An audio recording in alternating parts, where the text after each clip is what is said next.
Hey guys, thanks again for tuning in. I'm going to talk a little bit today about modifying carry guns. And I'm not going to give you any advice on if you should or not. And I'm going to start with this disclaimer, and it's that I am not an attorney, and I basically have no authority on jurisdictional court decisions or anything. So I'm not going to talk about the legal side of it. I'm going to kind of just tell you my philosophy and what I do change on my carry guns, and that's just my own personal preference. I'm just kind of putting it out there because I feel like there's a lot of maybe misinformation surrounding this topic here. So, draw your own conclusions, but I'm just going to kind of put out there my philosophy, where I stand, and the type of things that I would consider modifying on a gun that you're prepared to use for self-defense.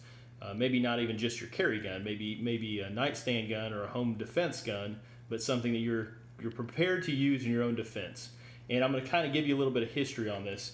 So the prevailing philosophy, which is from Masad Ayub, who is a renowned expert on firearms usage and use of force and defensive usage of firearms, has pretty much said he's a standby on don't modify your duty weapon, or don't modify your carry weapon, or don't modify a weapon that you think you may use in a use of force situation. And his rationale for that is that it's going to give perhaps defense attorneys some more ammunition to go after you.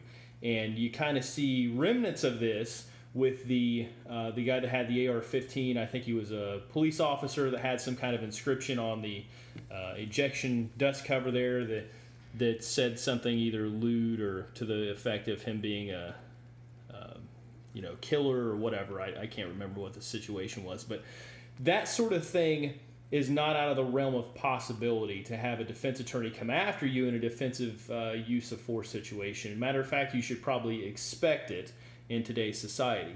So, and as you know, nothing is ever anyone's fault for whatever reason. That's just kind of the society we live in nowadays, where if there's a direction to point that finger other than at yourself, that's what's going to happen. So, and that could be the family of the person that you have an engagement with. So, just something to put out there right away. Expect to have a legal battle, and expect to need to defend your own decisions in that legal battle, whether that is whether the person you get an engagement with survives it, or whether that's a family, or whether that's a civil suit, or possibly a criminal suit, depending on where you're at. And I know the state that I live in is pretty free as far as standing your ground and engaging someone who's wrongfully trying to harm you. But some states are not that fortunate, and the prosecutors will go after people for simply defending themselves. And you need to be prepared for that. So I'm going to kind of preface all this with that said. And if that is a daunting task to you, it's probably safe just to take the advice of just stay with a completely stock gun. If you don't feel like you could tell a court and a jury why you made those changes to your weapon, then it's probably not worth doing, just on the outside chance you have to use it. Now, with that said, I'm going to talk more about my own personal philosophy on this topic. Now, my duty weapon and my off-duty carry weapon, which is issued by my department, I have made no changes to, and that is a department-specific policy not to make those changes. So before I get further into that, I'm going to tell you what basically happens if you're in a shooting and you have to use a firearm in defense of your own life or the lives of your loved ones. The firearm is going to be confiscated, and it's going to be reviewed by a laboratory, and the person at the laboratory is basically going to determine if the trigger was engaged purposefully or if it was engaged in an accidental manner. So that's going to, obviously pay off, because sometimes people might say in a wrongful death situation, oh, well, my finger slipped on the trigger and it went off. and try to get out of that wrongful death situation, that bad engagement that they were in. So it's really important that the laboratory does its job correctly. Now, they're not going to probably call in like an expert from Smith & Wesson Performance Center to tear your gun apart and tell them exactly what was modified in it or not, but they will look at pull weights, they'll look at obvious modifications, things that don't go on a stock gun, like colored triggers, anodized parts, titanium parts, whatever. They'll probably be able to find those. And it is going to be subject to the courts, and it's going to be court record on anything that they find in that gun. Now, the thing you need to keep in mind is that, as far as I know, and I believe this is coming straight from Masad Ayub himself, that sort of thing has never been a critical factor in a lawsuit. So this is all more or less theoretical at this point. No one, save for the guy that almost had issues with his dust cover inscription, whatever that said. I don't think that this has ever been brought up as far as trigger pull weights, modifying a gun and making it unnecessarily dangerous or anything like that. And that's kind of just to give you a background of how this works. You know, what to expect if you are in a use of force situation involving a gun, and how they might find out that you have made changes to your firearm. So with that said, my department has a policy not to modify weapons, especially without the explicit consent of armors. And that is a policy that I completely agree with, and that obviously I follow 100%, because I feel departments nowadays have to have those things in place, because you're going to have those guys in your department whose uncle's brother is a home gunsmith, and if you don't have something in place that says you can't modify your gun, they're going to whip out their Dremel and start dremeling things down to make the pull weight reduced. Or you're going to have this guy that you send to an armor class, and he's going to come back, and the first thing he's going to want to do is try to show off all his neat little armor tricks on duty guns. And in those type of situations, you can run into reliability issues. So as you guys know that compete, it's a trade-off. You're trading off your maybe some accuracy and speed for some reliability in a lot of cases. So for a department to say don't modify their guns, I agree with it in the reliability aspect, and that is mostly what that's about. It has nothing really to do with, you know, lawsuits and defending you know, reasons for making changes or whatever. It's mostly just to keep the guns functioning like they should, because your life and other lives could depend on it. So my department gun, which my department uses the SIG P320, this is my off-duty issued gun. We don't have to carry this particular gun. I can carry pretty much whatever I want that I qualify with. But this gun has been unmodified, and there's nothing that has been changed since I got it out of the box. With that said, the first branch I'm going to go out on here is the fact that this gun is going to be substantially, I wouldn't say substantially lighter, it's going to have a substantially smoother trigger than an out-of-the-box SIG P320, and I've experienced that. So if I pull this trigger, you guys might not be able to tell at home, but it's a very smooth trigger. There's really no take-up. It's just kind of right there, and I can break right through the wall. Now, the reason for that is not because I changed anything in here. It's because this gun has had the daylight shot out of it, and I've trained with it for a while. So I've had, you know, several thousand rounds go through this gun. So the action has been used over and over and over again, and by default, it is worn in. So as those parts wear in, get polished, and kind of get fitted to each other, your trigger is going to smooth out. So as far as modifying a carry gun, they're not going to be the same guns that you pull out of the box. It's just not going to happen. There's a variance involved there as guns get mileage on them, and they become easier to shoot, and the trigger becomes more smooth. So that's the first thing I'll talk about, is that no gun is going to be identical to another gun. Even out-of-the-box guns, this 320 series, for whatever reason, I felt multiple triggers that just don't feel the same as other triggers. There's just too many moving parts to make it 100% reliably the same gun over and over again. So that's why you kind of see a variance in trigger pulls, you know, from 5 pounds to 5.5 pounds, from 5.5 pounds to 6 pounds, somewhere in that area. They're not the same guns. They're not built the same. The tolerances are microscopically off here and there, and therefore, unless you replace your gun every 2 or 3 months, it's automatically going to kind of not necessarily be the same as a stock gun as you're shooting it. So that's the first thing I'll put out. Guns kind of modify themselves. So if you're worried about, you know, oh, I don't want to go to court and have a 5-pound trigger pull when my gun's supposed to have a 6-pound trigger pull, it's probably going to happen on its own. And, you know, there's no, as far as I know, no one's going to put you on the stand and say, why does this gun have 6-pound trigger, have a 5-pound trigger pull when it's supposed to have a 6-pound trigger pull? And you can't just say, well, I've got 7,000 rounds through it and it's worn in. I mean, that's a completely plausible explanation for that phenomenon. So something to think about first. No gun is going to be the same forever. They're going to change, and they're going to change from model to model. Now, the second thing I'm going to talk about are sights. I highly recommend that you don't change anything on a handgun that you purchase if you're a new shooter. The reason for that is you're probably jacking up your fundamentals in some aspect, and that is what's causing you not to be accurate. And you see this over and over and over again where someone will start shooting and they'll automatically want to take, as I would say, the easy way out, and they would start throwing money at the problem because we're Americans and that's what we do. So as I want to become a better shooter, I need to buy a trigger for my Glock, and I need to buy these sights, and I need to buy an RMR, and I need to buy. And really, you don't need to buy. You need to get experience behind the trigger. So you need to build those foundations first. And I would say, you know, as you work with a stock gun and you realize the nuances of it and you realize your own deficiencies and you start correcting those, you're going to shoot better and better and better. And, you know, then at that point, you can kind of figure out what do I prefer and what do I not prefer. And that's kind of the point I want to hit.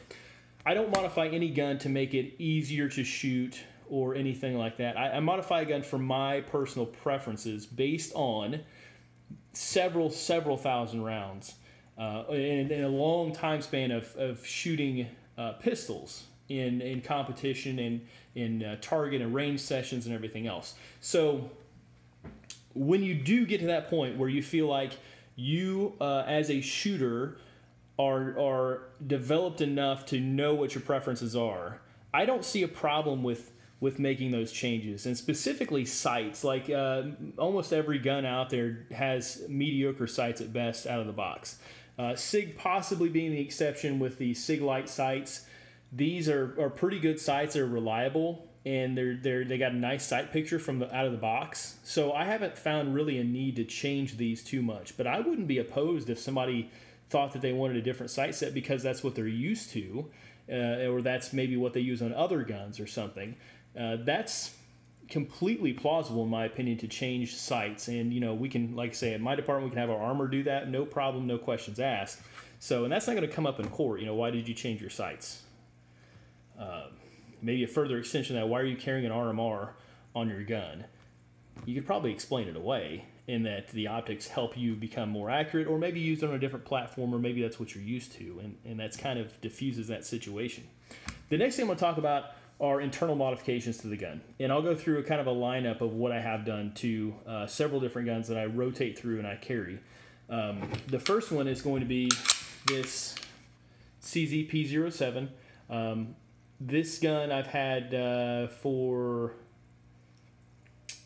just a few months now, but as soon as I got the gun, it's my third iteration of this gun, so I kind of knew what I wanted.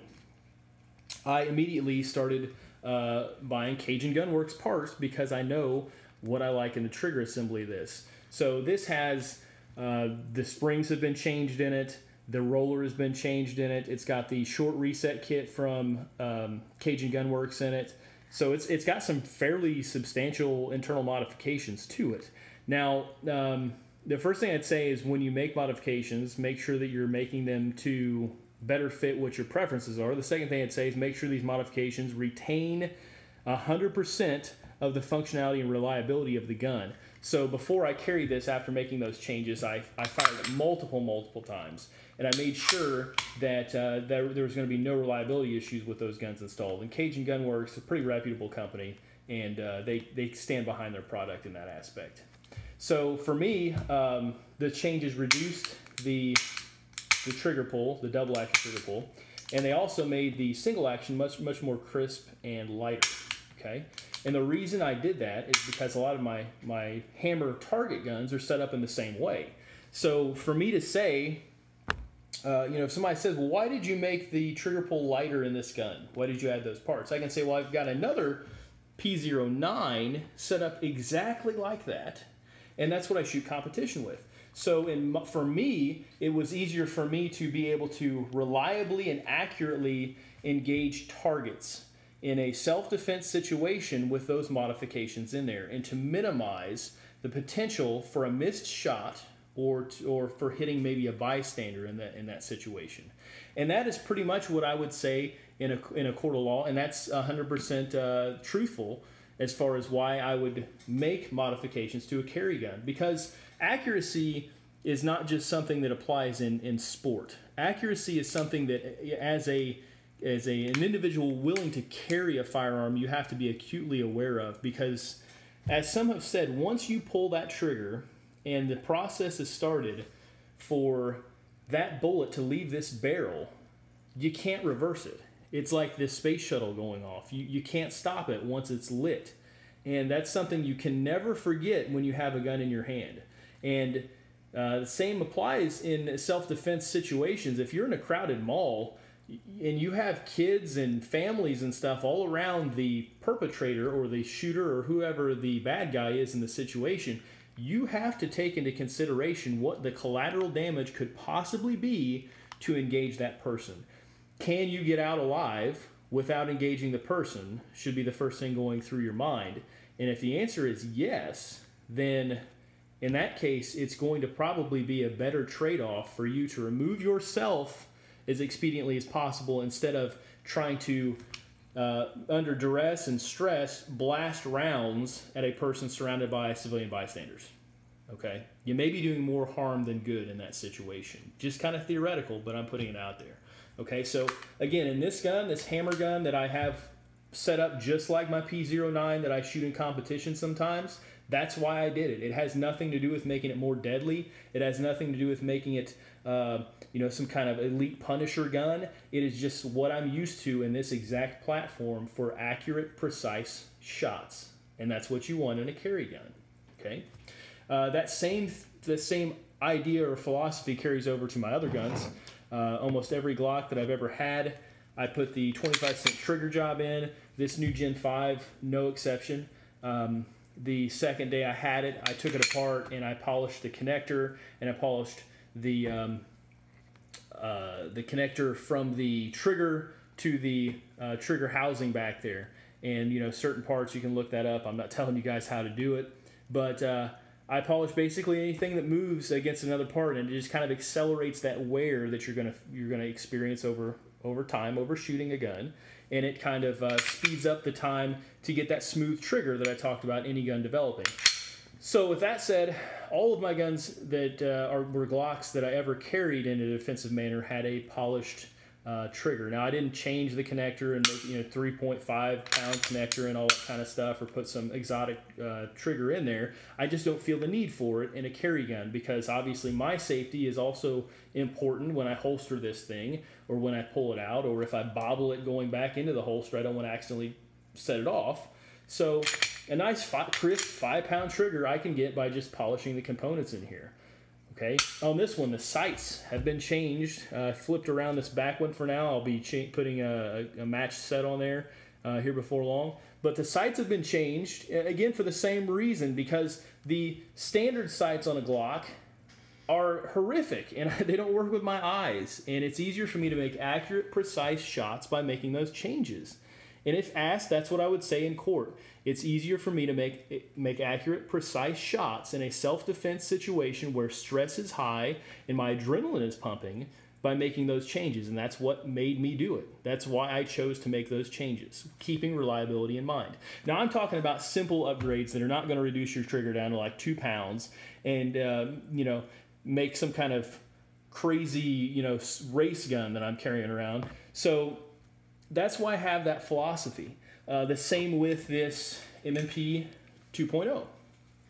This is the full size 4.25 simply because I do not yet have the parts to put in my compact, but it'll be getting the same treatment. And again, I like to keep things parallel. I like to have the same gun set up the same way. So if I go shoot a competition with my full size, or if I go grab my full size in the middle of the night, I know that that trigger is going to be just like my other Smith & Wesson M&P 2.0 that I may train with more. And it's just parallelism in the type of guns you use. So this gun right here has the carry kit from Apex. It's got the sear, the plunger, and the spring in it. And it's made a big difference with the accuracy and with my enjoyment and my ability to shoot these type of guns well. So that's why I put it in this. It's still a very safe trigger. It's not going to accidentally go off, but it is a very crisp, nice trigger. And that's what I would, again, say in court if someone asks, well, why did you have aftermarket parts in this gun? Because it makes it more accurate in my hands. It makes it less likely for me to miss my target and put other lives in jeopardy if I can shoot that gun well. And I have experience behind the platform, okay? There's parallelism between this gun and this gun, or there will be when I get my parts in there. And that's what I would bring up in the court of law if I was asked. So you guys probably get the idea now, but I just want to put it out there and kind of talk about it from, I wouldn't say a different standpoint. I think a lot of people have the same notion that I do. You know, don't go out and dump a whole bunch of money into trying to make a gun, a race gun that you're going to carry around. But at the same time, the phobia and the kind of stigma of never modifying a carry gun under any circumstances seems kind of silly to me, because if you look at any sport, they use good equipment.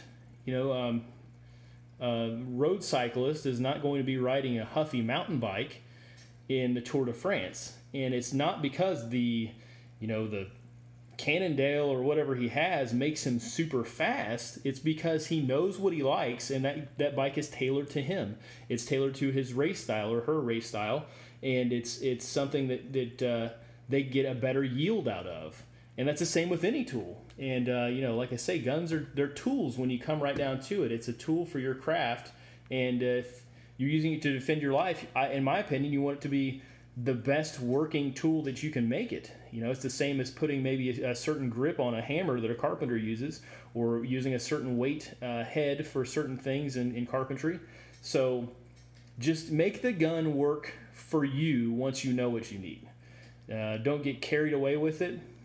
You know, don't carry around I wouldn't carry around like a CZ Shadow 2 or anything crazy like that. Just because it's a competition gun. It's not really made for self-defense, you know, but I don't see anything wrong with making some small changes for personal preference. And if they make you a better shot, and you can testify to that in the court of law, that that's the reason for it, it has nothing to do with making you a deadly Rambo or anything, then that's the path that I take. That's why I make the changes, and that's exactly what I would say. So just something for you guys to chew on. Again, I'm not an attorney. Don't take my advice, and I won't represent you in the court of law under any circumstances. So that disclaimer out of the way. I appreciate you guys watching. You know, just continue to do so. Like, comment, whatever you want to. The more feedback we get, the more positive interaction we get, the more I'm going to continue to do this. Like I say, I'm kind of working on the AV side of this now to get you guys some shooting footage in, and really get some more experience of mine put on YouTube for you guys to watch and enjoy. So I appreciate it. Take care, guys.